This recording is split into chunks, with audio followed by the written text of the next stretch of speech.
தமிழ்நாட்டில் இளைஞர்கள் கஞ்சா போதை பழக்கம் இல்லாமல் இருக்க முடியாத ஒரு சூழல் தான் திராவிட மாடல். தமிழ்நாட்டில் பெண்கள் பாதுகாப்பு இல்லாத ஒரு சூழல் தான் திராவிட மாடல். தமிழ்நாடுடைய விவசாயிகள் இன்னைக்கு கோபமாக இருக்கின்றார்கள், கொந்தளிப்பாக இருக்கின்றார்கள். விவசாயிகளுடைய துரோகிகள். தமிழக மக்கள் உரிமை மீட்பு பயணம் என்ற பெயரில் பாமக தலைவர் அன்புமணி சுற்றுப்பயணம் மேற்கொண்டு வருகிறார். கொட்டும் மழையிலும் திருப்பத்தூர் மாவட்டத்துக்கு சென்ற அவருக்கு உற்சாக வரவேற்பு அளிக்கப்பட்டது.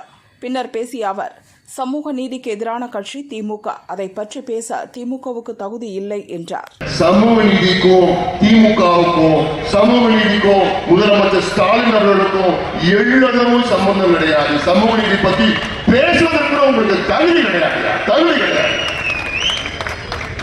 அதனால இதெல்லாம் நீங்கள் புரிந்து கொள்ளுங்கள். இதெல்லாம் நான் சொல்றதுனா சாதாரண விஷயம் கிடையாது. மனசுல அப்படியே அவ்வளவு உணர்ச்சி வசமா நான் பேசுறேன். இதெல்லாம் நடந்தாதாயா நீங்க எல்லாம் முன்னேற முற்பட்ட தாழ்த்தப்பட்ட இதெல்லாம் சமுதாயம் எவ்வளோ அவங்க எல்லாம் முன்னேறணும்னா உங்களுக்கு படிப்பு, வேலை, பொருளாதார முன்னேற்றம், எவ்வளவு விடைகள் எங்களிடம் இருக்கிறது. பிரச்சனைகளுக்கு அத்துணை விடைகளும் இருக்கிறது. எங்களுக்கு வாய்ப்பு தாருங்கள். திமுகவை புறக்கணியுங்கள். தமிழக மக்களே, யார் இருந்தாலும் சரி புறக்கணியுங்கள். திராவிட மாடல் என்றால்